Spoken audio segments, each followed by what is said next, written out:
예수님께서 이 땅에서 그의 사역을 해가는 마지막 설교, 고별 설교가 요한복음 13장부터 16장까지 4장에 걸쳐서 이렇게 말씀하시고 17장에 하나님 앞에 기도를 길게 대제사장, 하나님 앞에서 인류의 죄를 속지 않은 대속하는 그 대제사장으로서 제 기도를 드립니다. 그 주님이 말씀하신 그분의 모든 복음의 그 마지막 말씀이 뭐냐면 여기 다락방 강화라 또는 고별 설교라 부르는 이 마지막 설교에서 뭘 강조하냐면 딱 한 가지를 강조하는데 그게 뭐냐면 성령입니다. 보혜사 성령. 그리고 그 보혜사 성령을 영적인 이야기니까 이해를 못하니까 이해를 할 수 있도록 하나의 비유를 들어서 이야기했는데 그 비유가 여기 포도나무의 비유입니다. 예수님께서 자기 자신을 일컬어서 나는 포도나무여 너희는 가지라 그렇게 말씀하면서 이제 성령에 대한 이해를 시킵니다. 주님께서 여기 포도나무 비유를 통해서 이야기하신 그것이 왜 성령에 대해서 이야기하면서 포도나무 비유를 이야기하느냐 하면은 포도나무가 그 열매를 맺는 원리가 오늘 우리의 신앙과 삶 속에서 하나님이 찾으시는 성령의 열매, 거룩한 열매를 맺는 그 원리와 똑같은 그러한 모습이기 때문에 주님께서 여러 나무가 있지만 여기 포도나무의 이야기를 가지고 성령의 역사를 지금 설명해 주고 있는 것입니다. 여기 포도나무가 줄기가 있고 가지가 있고 잎사귀가 있는데 농부가 그 포도나무를 잘 가꾸어서 거기에 이제 포도의 열매를 거두는데 포도나무 줄기가 땅에서 영양분을 공급받아서 그 줄기가 이제 가지로 그리고 잎사귀로 공급을 해줍니다.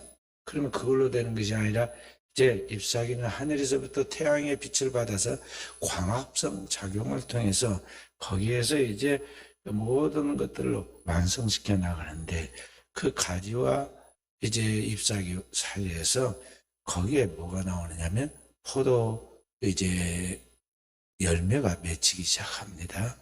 그래서 이 포도의 열매가 그렇게 해서 맺혀서 거기에서 포도 열매에서 신선한 포도즙을 우리가 먹고 목마른 것을 해결하고 살아가게 되죠.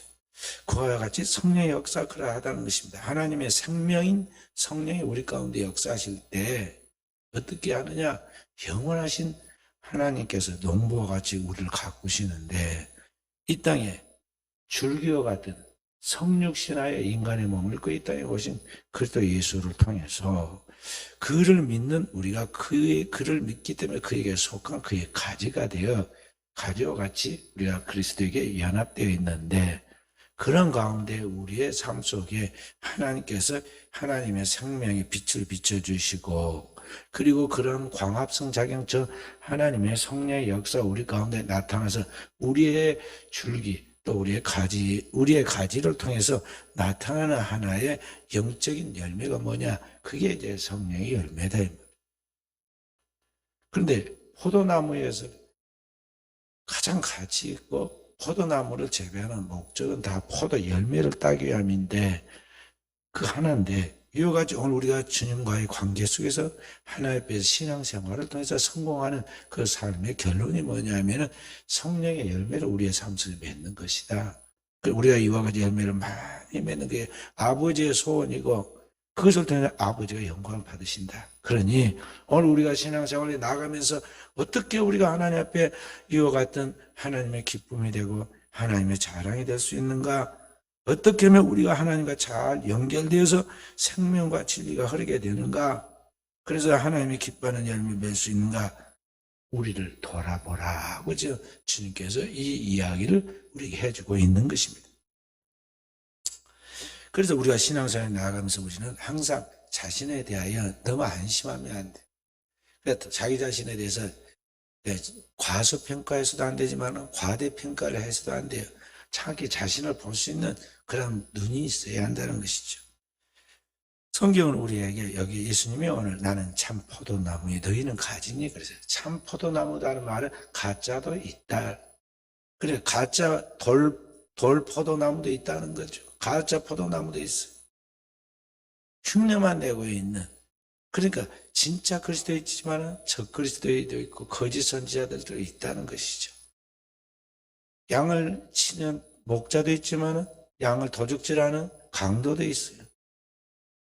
그러니까 주님께서 오늘 우리에게 흉내만 내고 있는 신자가 아닌가 우리를 돌아보라는 거죠. 열매를 맺지 못하면 우리가 포도나무에 열매가 없으면 아무것도 아니듯이 우리가 신앙생활에 성령이 우리 가운데 역사하시는 그 열매가 없다면 우리가 지금 가짜가 아니냐. 우리는 우리 자신을 점검해 보라는 거죠. 그런 의미에서 우리 그리스도 예수를 믿는 그리스도인들은 진정한 신앙인이다 하면 항상 부담이 세 가지가 있어야 한다고 그랬어요. 첫째는 뭐라고 그랬어요? 첫째는 내가 변화해야 하는데 내가 변하지 않는 것에 대한 부담. 왜 나는 변하지 않는가? 둘째는 내가 몸담고 있는 기관인 교회와 가정이 왜 변화가 안 되는가에 대한 부담. 아까 우리 후배 목사님 이야기했는데 목회자들 만나면 맨날 교회 이야기하잖아요. 변화가 안 된다는. 2년 동안 와서 열심히 했는데요. 교회가 붕이래야 하는데 교인 중에 왜 코로나 이후에 탁 떨어져갖고 회복이 안 된 거 가만히 내다보니까요. 어른들은 다 나왔어요. 어른들. 지금 남아있는 교인들은 전부 다 50대, 60대 이상이고 밑에가 안 나온다. 코로나 이후에. 근데 문제는 그 교회 권사님, 장로님, 집사님 자녀들인데 이 자녀들이 교회를 안 나와. 그러면 장로님, 권사님, 집사님들이 자녀들을 다스려가지고 나와라. 그리고 그 자녀들 또 자녀들을, 그래서 손자들을 또 나오게 하면 딱 회복이 될 건데 회복이 안 된다. 문제는 부모들이 첫째는 말을 자녀한테 못하고, 그 다음에 말을 못할 뿐만 아니라 여기 말해도 통하지도 않는다.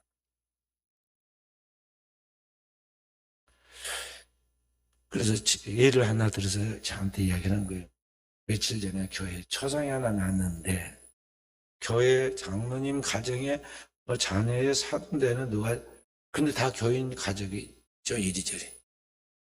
초상인데 말을 안 했다는 거예요. 장례 났다고. 그래서 왜 나중에 알고 초상인지 그 다음날 알아서 왜 말 안 했습니까? 그러니까 목사님이 쉬는 날이라 월요일 날은 안 했다는데 그래도 목사님은 또 가봐야 할 것 같아서 거기 장례 관계된 사람들을 불러가지고 가자고 하니까 다 바빠가지고 갑자기 못 가겠다고 그래서 혼자라도 가야겠다. 목사님이 여수에 가서 예배를 드리고 조문을 하고 왔는데 갔다 왔더니 막 그 집에서 불평을 하더라고요. 언제는 목사님 피곤하실까 싶어서 연락을 안 했다고 그러더니 갔다 오니까 불평을 해. 왜 그러냐? 거기 여수에서 거기에 또 가족들이 있었을 거 아니에요. 그쪽에 있는 여수에 무슨 교회 목사님은 교인들 와서 예배를 드려주고 왔는데 아직 자유교회 목사님 와갖고는 예배도 안 드리고 그냥 가버렸다고. 조문만 하고 기도하고 왔을 거 아니에요. 기도해주고 왔을 거.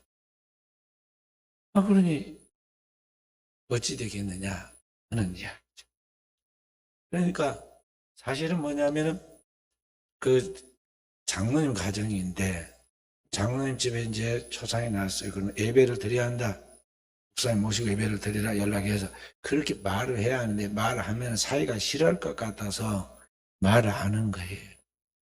그러고 가만히 있었는데 막상 목사님 왔다 가니까 이제 목사님이 막 강하게 몰아붙여가지고 예배 드리자. 우리 예배 드립시다. 그렇게 예배 드려서 어쩔 수 없이 사이랑 그 식구들이 예배를 드리게끔 만들어서 신앙을 유지해 가려고 하는 게 거꾸로 된 거죠. 가족들이 해야 할 일이 있고 목회자가 할 일이 있는데 교회에서 강권할 수는 없어. 강제로서 가족들이 요청을 해야 그걸 들어줄 것인데 그걸 하지 않고는 엉뚱하게 핑계를 여쭈게도 되고 화살에게다 쏘는 거예요. 그러니까 속이 상해가지고 전문 갔다 오고 나서 이제 속이 상해가지고 이제 저한테 그런 얘기를 한 거예요. 그리고 우리가 지금 영적 권위가 없어. 가정에서 자녀들에게 자손들에게 믿음으로 말하고 본을 보이고 선한 영향력을 끼쳐서 따라오게 했어야 하는데 그게 안 되고 있다는 거죠. 지금 현실이 그래. 그러니까 지금 교회 나오는 사람들은 다 50대 60대고 그 밑에는 40대 30대 20대 10대는 교회를 안 나오거나 들쭉날쭉 하니까 교인이 없는 거예요. 이 50대 이상 이제 지나가면 한국 교회는 어찌 되겠어요? 교회 없어요. 서구 교회가 텅텅 비었듯이 한국 교회도 텅텅 빌 거예요. 회복 안 돼요. 그런 줄 알고 똑바로 믿고 똑바로 믿도록 철저하게 가르쳐야지 진정한 제자를 만들어야지. 그래서 제가 그 이야기를 마지막에 해줬습니다. 듣더라도 제자 훈련을 철저히 시켜라. 그리고 반복이 능력이다. 한 번에 안 된다. 인간 안 변화된다. 말씀만이 일하시니까 말씀으로 반복해서 하나님 말씀으로 세워라. 말씀으로 확실하게 훈련이 안 된 사람은 장로시키나도 안 돼, 권사돼도 안 돼요. 안 된다. 하나님만이 가능하니까 말씀에 서게 된다. 그랬는데, 자, 오늘 우리의 삶 속에 신앙생활에 나갈 때 우리가 그런 부담이 있어야 돼요. 왜 내 가정이 변화되지 않는가? 내가 살고 있는 지역이 변화되지 않고 있는가? 왜 내가 소속되어 있는 교회 구역과 기관들이 변화하지 않는 것에 대한 거룩한 부담들이 목사만이 아니라 우리 성도들에게 있어야 한다 이 말. 그래서 오늘 우리가 이러한 신앙 안에서 그런 부담들이 이제 가정을 넘어서서 교회를 넘어서서 살고 있는 삶의 자리, 이 지역이 변하지 않는, 이 도시가 변하지 않는 것에 대한 거룩한 부담이 있어서 나아가게 될 때 그것이 이제 기도가 되는 거예요. 부담이 기도가 되어가지고 승화될 때, 그렇게 될 때 삶에 변화가 있고 발전이 있는 거예요. 세상 사람들은 그런 것을 뭘 하느냐면요, 남의 탓으로 돌려요. 세상 사람들은 다른 사람을 탓하고 정부를 탓하고 대통령을 원망하고 민주당을 원망하고 뭐 국민의당을 원망하고 공격을 하잖아요. 탓을 해. 교회를 원망하고 환경을 원망하고 그러면 우리가 뭐가 될까요? 위선자가 되는 거예요. 자기는 잘한 것 같이 다른 사람한테만 그걸 떠넘기는 그 위선자가 되는 거예요. 교회 안에서 그러면 교회 해방꾼이 되고 거침돌이 되고 십자가의 원수가 되는 거예요. 그래서 오늘 우리는 우리 자신에 대한 부담이 있어요. 삶에 내 신앙생활에 왜 변화가 없는가? 왜 힘이 없는가? 내 삶에 왜 열매가 없는가? 내가 섬기고 있는 교회가 왜 부흥이 안 되는가? 그것을 우리는 성경에서 답을 찾아야 돼요. 주님 뭘 가르쳐주고 있어요. 오늘 포도나무 위에서 농부와 포도나무와 줄기와 가지가 이렇게 딱 묶어져서 생명의 교류를 통해서 그 관계를 통해 열매를 맺듯이 성부 하나님과 성자 예수님과 그를 믿는 신자가 서로 좋은 관계를 통해서 생명이 흘러야 거기에 하나님이 자신의 성령의 열매가 맺힌다는 거죠. 그래서 오늘 우리는 우리 주님 앞에서 그러한 신앙에 부담이 있어야 돼요. 성경 우리에게 뭐라고 주님이 경고를 하느냐면 만약 우리가 진짜 열매를 맺지 못한다면 흉내만 내고 있다면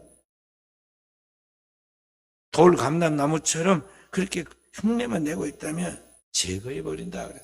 여기 2절에 보면 무릇 내게 붙어있어 열매를 맺지 않는 가지는 아버지께서 그들 제거해 버리시고 그게 단지 나무 이야기 아니잖아요. 아버지께서 제거해 버리신다. 사랑이 끝없는 것 같이 보이는 그 무한한 사랑의 하나님께서 마지막 심판할 때가 진짜 심판할 때가 있다니까요. 인간은 하나님의 형상과 모양을 지은 영적인 존재예요. 그렇기 때문에 하나님의 영광을 위하여 살아야 할 목표가 있고 하나님의 그런 계획이 있어요. 그래서 성경 너희가 먹든지 마시든지 무엇을 하든 하나님의 영광을 위하여 하라 그랬잖아요. 근데 그 하나님의 영광을 위하여 살아야 할 존재인 그 하나님 형상이 만약 열매를 맺지 못한다는 것은 아무 쓸모가 없다는 거예요. 무가치한 존재다는 거죠. 그러니까 하나님께서도 그 자비로우신 아버지께서도 마치 쓸모없는 가지 가지치기 해가지고 불살라 버리듯이 우리 하나님께서도 우리를 밖에 버려야 된다. 영원한 지옥에 던져서 지옥의 불에 불살라 버린다.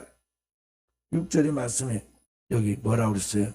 사람이 내 안에 거하지 않으면 가지처럼 밖에 버려져 마르나니 사람들이 그것을 보고다가 불에 던져 사르느니라. 불살라 버리듯이 하나님이 지옥에다가 던져버린단 말이에요. 마태복음 7장에도 그런 말씀이 나옵니다. 7장 19절 20절에 아름다운 열매 맺지 아니하는 나무마다 지켜 불에 던지우느니라. 이러므로 그의 열매로 그들을 알리라. 그의 열매로 그들을 알리라. 그래서 열매로 평가를 해 하나님. 우리도 여기 진짜인가 가짜인가 보면은요 성령의 열매를 맺느냐 맺지 않느냐. 은사가 아니에요. 은사가 아니에요. 그날이 많은 사람이 와서 내가 주의 이름으로 귀신을 쫓아내고 주의 이름으로 병든 자를 낫게 하고 그건 은사예요. 신유의 은사, 축사의 은사가 아니에요. 거듭나서 완전히 변화된 그리스도의 형상으로서 열매를 말하는 거예요. 열매로 맺어야 돼. 사랑으로 희락, 화평, 기쁨, 온유, 겸손, 절제 그런 성령의 거듭난 내적 성품에 그러한 인격으로 확실하게 변화가 와서 열매를 맺어야 한다는 거예요. 그렇게 완전한 새로운 피조물이 되지 않으면 가짜는 찍어버린다는 거예요. 그리고 열매를 맺으면 하나님이 기뻐가지고 더 열매 맺게 하려고 더 그 모든 것을 깨끗하게 해주신다. 그래서 우리가 겨울 되면 가지치기 하잖아요. 우리 교회 올라온 그 골목길을 말이죠. 오늘 새벽부터 시작해서 계속 시끄럽더라고요. 그래서 뭐한거 내다보니까요. 전부 다 가지치기 해가지고 제가 여기서 십몇 년 동안 이게 육상공원 생겨서 처음으로 이렇게 가지치기를 깨끗하게 봤어요. 다 잘라놨어요. 조금 덜 있어요. 여기도 하려고 우리 교회 앞에랑 주문하려고 그러는데 이 가지를 쳐주죠. 농부가 가지치기해서 더 많이 열매 맺게 하듯이 하나님 앞에서 열매를 맺는 가지는 더 열매 맺기를 하나님의 은혜 위에 은혜를 주신다 이 말이에요. 있는 자는 더 있게 하시고 10달란트 남긴 자는 1달란트 못 남긴 거 빼앗아가지고 거기다 준다고 그래요. 그 하나님의 뜻이. 그래서 오늘 우리는 거룩한 고민이 있어야 하는 내가 하나님의 뜻대로 살아가면서 하나님이 원하시는 열매를 맺고 있는가를 늘 생각해야 하는 것입니다. 그리고 내가 만약 그 열매가 없다면 우리는 거룩한 두려움을 느껴야 돼요. 그리고 내 삶에 진정한 인격적인 그런 변화가 없다는 것은 내가 지금 정직하게 말해서 주님과의 관계에서 고장나 있다. 뭔가 문제가 있다. 주님과의 관계가 끊어져 있다. 실패하고 있다. 이런 것을 알고 있어야 한다는 거죠. 한마디로 내가 지금 교회를 왔다 갔다 하지만 마당만 받고 있지 주님과 상관없는 삶을 살아가고 있다는 것을 알아야 한다. 거기에 이제 문제가 있다니까요. 조금 더 가면 찍어버려 하나님. 어느 순간에 어떻게 될지 몰라. 다른 사람들 초상나고 다른 사람들 사고나고 다른 사람들 죽는 거 다른 사람 암 선고받았다고 그러고 뭐 불치병을 일단 다른 사람 이야기로 생각하지 말아요. 지금과 우리 사이가 어느 정도냐?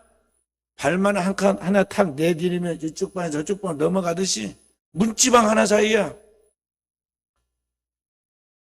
축복과 저주가 영생과 영원한 형벌이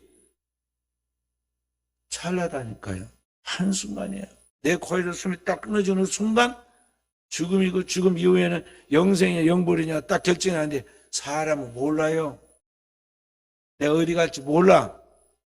그렇기 때문에 오늘을 열었고 저는 하나님을 경외하는 마음으로 두렵고 떨림으로 하나님 앞에서 자신을 성찰해야 하고 정말 주님이 정을 내 마음 깊은 곳에서부터 사랑하고 사랑하기 때문에 주님 뜻대로 막 살아갈 수 있는 그런 사람으로 성장하지 않는다면 오늘 내가 지금 뭔가 문제가 있는 고장나 있는 사람이라는 것을 알아야 한다는 것이. 내가 주님과 굳게 연합된 관계가 되어 있어야 하는데 성령의 열매를 그래야 맺는데 주님과의 관계가 지금 딱 하나로 묶여있지 않으면 내 삶에 변화가 없고 열매가 없는 그게 고장나 있단 말이죠. 고쳐야 돼. 살아있을 때, 숨 쉬고 있을 때, 기회가 주어졌을 때, 교회를 왔다 갔다 할 수 있을 때, 눈이 떠가지고 성경을 읽을 수 있을 때, 내 입술이 열려서 기도할 수 있을 때 내가 주님과의 관계를 빨리 바로 서야 한다는 것입니다. 아멘. 다른 생각하지 말고 집중해서 얘기를 보고 들어요. 여기 와서도 마귀가 가만히 있는 게 아니에요.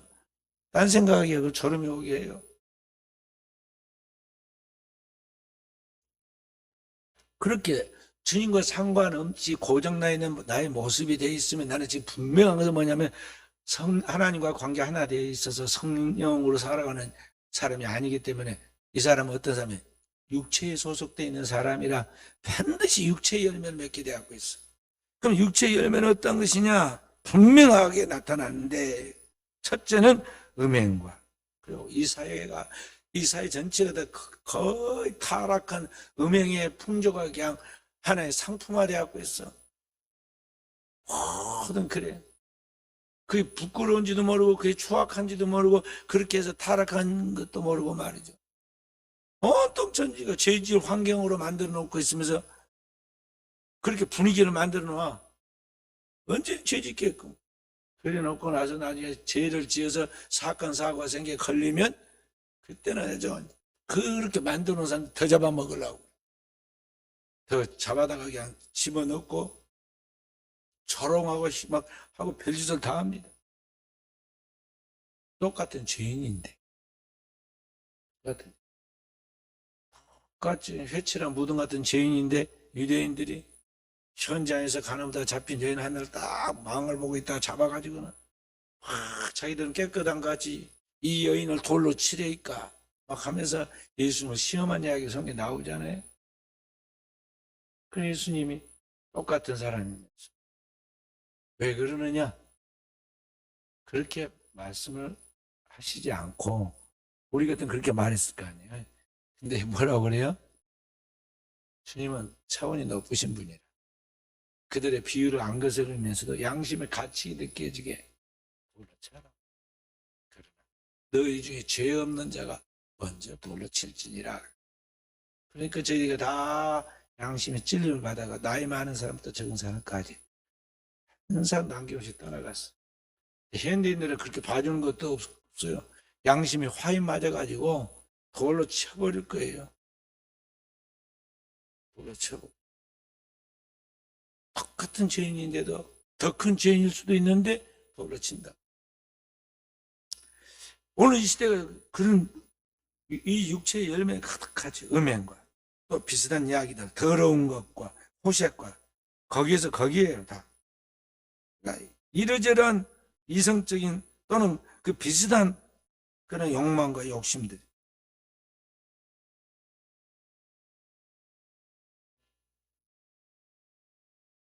그 다음에 우상숭배, 술수, 원수 맺는 거, 분쟁, 시기, 분냄, 당지는 거, 불리함, 이단, 투기, 술 취함, 방탕함, 그와 비슷비슷한 것들이라. 그러니까 이런 것들이 끊임없이 하나님과 상관없이 살아가는 사람에 나타나는 육체의 열매다 이 말. 그러니까 우리가 하나님과 관계가 정상적으로 그리스도와 연합되어서 하나님의 생명이 성령에 공급되는 삶을 살지 못하면 반드시 세상에 속해가지고 세상적인 열매를 맺게 되는데 이런 열매를 맺게 된다. 돌아보라. 너는 어떤 열매를 맺고 있느냐. 돌아보라. 그런 말이에요. 오늘 우리가 살아가면서 세상에 당면한 많은 문제들이 있습니다. 이런 문제들, 인간관계의 문제들, 경제적인 어려움의 문제들, 부부간의 갈등의 문제들, 부모와 자식 간의 문제들, 교우 간의 갈등의 문제들이 있어서 이러저러한 이야기들을 해결하려고 하소연하고 상담하고 말하지만은요, 사실은 그런 밖으로 드러나는 외적인 것이 문제가 아니에요. 그 모든 문제 자체가 뭐냐면 지금 내가 하나님 앞에서 신앙적으로 서 있지 못한 데서 오는 문제예요. 내 신앙이 문제다 이 말이에요. 근데 우리는 내 신앙이 잘못돼서 나타나는 파생되어 있는 문제들을 우리는 자꾸 밖에 이야기만 하죠. 그 자기를 볼 수로 있어야 돼. 그래서 자기를 치유해야 하고 자기를 고쳐야 한다는 거죠. 그래서 하나님 앞에서 지금 내가 바로 서 있기만 하면 모든 게 다 해결되는데 문제는 내가 지금 거기 서 있지 않는다는 것을 직시하고 그 문제를 풀어가야 하는데 이게 안 된 상태에서 그걸 하려고 하니까 안 되는 거예요. 나와라 교회. 네가 교회를 안 나와서 쓰겠느냐. 부모가 자녀들한테 그렇게 말하지만 자녀가 말을 안 들어. 왜 안 듣느냐. 엄마나 똑바로 하세요. 말을 그렇게 안 했을 뿐이지 아빠는 똑바로 하세요. 엄마 아빠한테 지금 일종의 그런 항의단 말이야. 진짜 엄마 아빠 다 하나님에 똑바로 믿고 있으면요 그 영적인 권위 앞에서 따라오게 되고 있어. 자녀들이 따라오게 되고. 그러니까 이게 내 삶의 문제예요. 교회마다 다 그래. 장로님 자녀들도 교회를 안 나오고 안 믿는 사람도 큰다는 거예요. 고민이 많아. 근데 사실 자기 목사가 고민할 일이 아니에요. 누가 고민하냐. 자기 자녀들 지옥 갈 거 생각해서 부모 고민하는데 부모는 하나도 고민 안 해. 그건 무엇 때문일까요? 천국과 지옥을 안 믿거든. 제가 저기 입구에다가 지옥 갈 영혼 천국 갈 때까지 그렇게 써놓으니까 좀 과격한 말 같이 보이지만은요. 실제로 그러지 않아요? 오늘라도 죽으면 지옥 갈 건데 그 영혼 빨리 찾아서 구원시켜서 천국 가게 만들어야지. 거기에 대한 거룩한 부담이 없고 애절한 마음이 없다면 그 진짜 크리스찬 아니죠. 자기 자녀가 분명히 오늘라도 가면 지옥 갈 건데 아무런 걱정도 없이 잠 잘 자고 뭐 안 믿는 거예요. 천국까지. 하나님 안 믿는 거예요. 사람은 언제 어찌 될지 모르니까 애절하게 그 영혼을 놓고 기도해야 하거든요. 구약의 출애굽기 보면은 하나님이 바로를 심판하실 때 내 백성을 보내라 그러니까 안 보내잖아요. 그러니까 심판을 멀리서부터 합니다. 환경에서부터 나일강을 피로 물들게 합니다. 그 다음에 저 나일강에 거기서 놀고 있는 개구리들을 데리고 와가지고 그들이 살아가는 삶의 자리 거기에 뛰었는데 개구리 하나 밖에서 구경할 때 연못에 구경할 때가 재밌지. 밥 먹고 이제 팔짝팔짝 뛰어들어오고 그러면 좋겠어요? 처음에는 장난같이 시작하죠. 조금 더 이제 구체적으로 들어옵니다. 개구리, 그 다음에 막 온천지 이가 막 들끓죠. 이제 날아다니는 파리가 괴롭히죠. 그러면서 그 환경이 하잖아. 그 다음에 마지막에 가서는 어떻게 해요? 환경에서 이제 어디까지 오냐. 몸으로까지 와버려요. 그 몸에 피부병이 생기고 독종이 생기고 종기가 생기고 그래도 말 안 하는 게 하나님께서 나중에 목숨을 걷어가고 그것도 그 집에서 제일 중요한 첫째 장자는 그 집안 대를 이어가는 후손인데 하나님 걷어가고 그리고 같이 하나님 이렇게 저렇게 사건 사고를 환경으로 간섭을 하십니다. 처음에는 빨리 깨달아야 돼. 아직도 가서 병원에 가서 막 부러진 다리 고치면 되고 뭐 그렇게 생각을 합니다. 약도 많고 뭐 좋은 거 많으니까 약 먹으면 되고 환경의 문제가 아니고 지금 뭐 그게 문제가 아니야. 근본적인 것은 이제 하나님과의 관계에서 마지막에 이제 생명을 걷어갈 거야. 근데 문제는 죽으면 사람은 못 살린다는 거죠. 지금 아무리 과학과 의학이 발달해 죽은 사람 못 살려내. 더 무서운 것은 지옥에 간 사람을 끄집어내갖고 데리고 나온 사람은 하나도 없어. 없어. 그러니까 이게 문제다 이 말이야. 죽고 그 후에는 심판만 있고 영원한 심판이 있고 그는 다시 제2의 기회가 없고 제2의 소망이 없다는 데 문제가 있어. 그러니까 우리는 이 살아 숨쉬고 있는 지금이 내 인생의 절정의 순간이고 내 삶의 이 한때가 살아있는 숨쉬고 있는 한때가 내 인생의 유일한 기회라는 걸 알고 이때 최선을 다하고 이때 사람을 살려고 이때 영혼들을 구원해야 하는데 그래서 영혼이 천하보다 귀하다는 거야.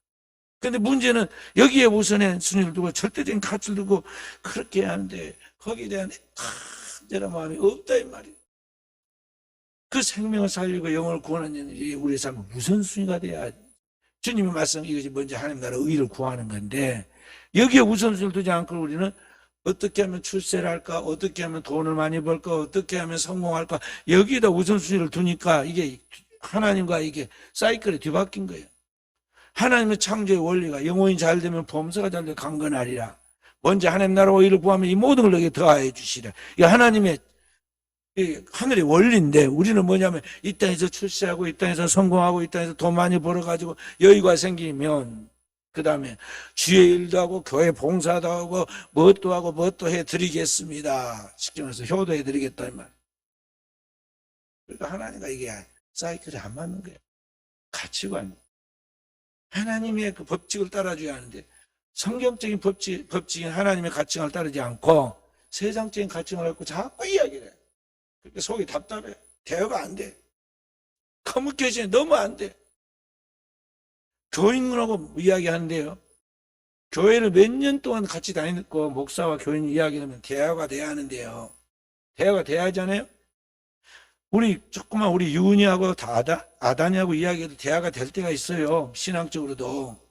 근데 이게 대화가 안 돼. 완전 땅의 사람과 하늘의 사람이었거든요. 완전 세상적인 이야기만 하고 앉았어. 생기기는 멀쩡히 어른같이 생겼는데 이야기하는 것보다 완전 유아적이야. 답답해가지고 거듭나야 한다고 한마디 했다가는 막 일어나. 내가 왜 거듭나지 못했습니까? 내가 신앙생활을 뭐 어쩌고저쩌고. 확실하게 거듭나지 못했어. 어느 날 정말 하나님 앞에 거듭나서 진정한 회개를 할 때 바로 섰는 길이 있었느냐? 없었지 않느냐? 열어서 보여줘도 못 깨달아요.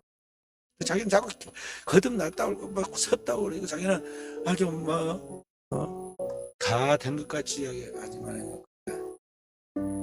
열매를 보아 그 나무를 알지니 하나님 앞에서 성령의 풍성한 열매를 위해서 그 사람이 어떤 사람인가를 보여준다는 거죠. 그런 의미에서 우리가 회개라는 건 그런 것입니다. 내가 나를 진정하게 발견하고 성령의 그러한 감동과 감화 속에서 하나님의 영적인 통찰력을 가지고 하나님의 눈으로 바라보면서 나의 초라하고 그 나의 이중적인 외식함과 나의 죄악된 그 때묻은 모습과 나의 벌거벗은 모습을 보면서 정말 하나님 앞에서 어찌할까 하는 그런 막 통해가 나와야 하는데 이게 회개인데 이게 안 되는 거죠. 그 단계 아직 안 온 거예요. 그래서 오늘 우리는 하나님을 믿는 백성으로 신앙생활을 나가면서 나는 죽고 내 안에 오직 주님만 살아있는 상태로 확실하게 주님과의 연합이라고 그래요. 주님이 내 안에 내가 주님 안에 있는 거예요. 그런 것을 통해서 오늘 우리 하나님의 성령이 나를 딱 지배하는 성령이 나를 이끌어가는 성령에 의해서 우리의 삶의 모든 것들이 말하고 행동에 나아감으로 삶의 결론까지도 열매까지도 모든 하나님의 성령의 역사로 나타나니까 오늘 여러분 저는 신앙의 경주를 쉬잖아요.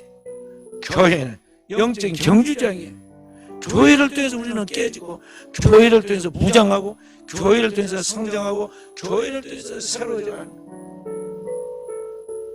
그래서 저와 우리 사람들이 그렇게 거룩한 부담을 가지고 날마다 나아가면서 날마다 그러한 자립을 통해서 여러분과 제가 성령의 사람으로 나도 모르게 변화해가는 것입니다.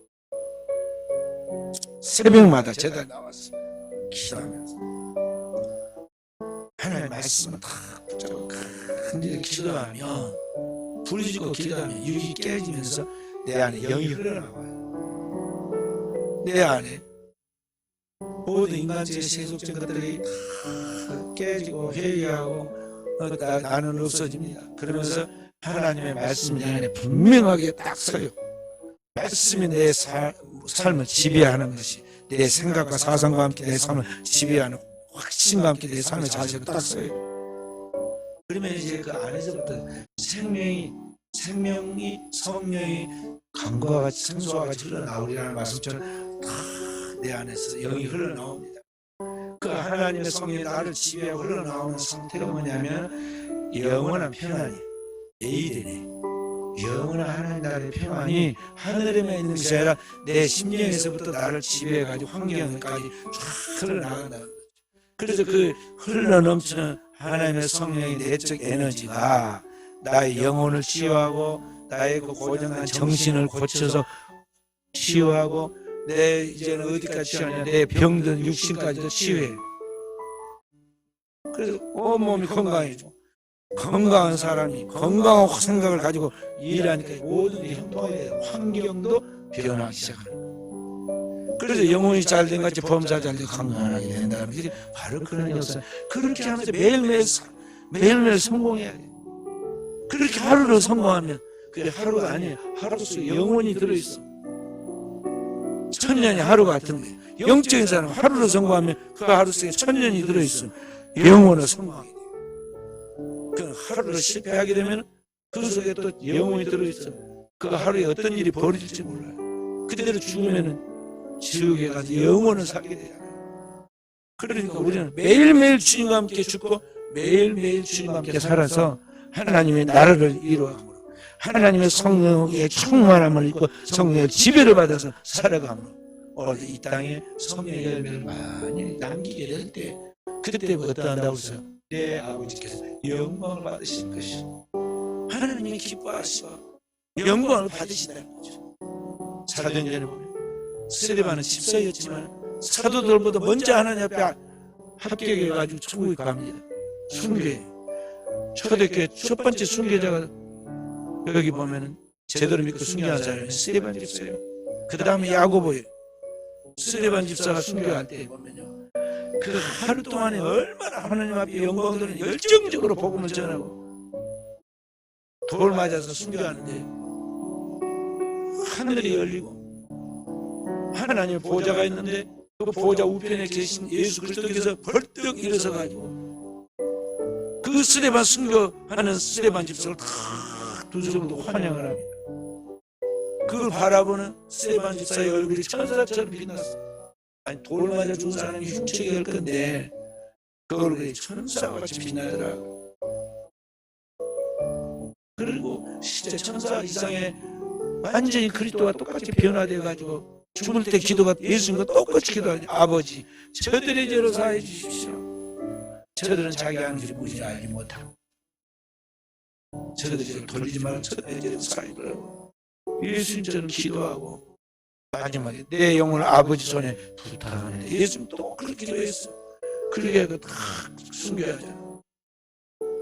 신령한 영의 사람들만이 할 수 있는 그런 사람이에요. 저와 우리 사랑하는 성도들이 이와 같은 영적인 삶을 살고 승리하여 우리 하나님의 영광을 최후의 승리자들이 되어지기를 주님의 이름으로 축원드립니다.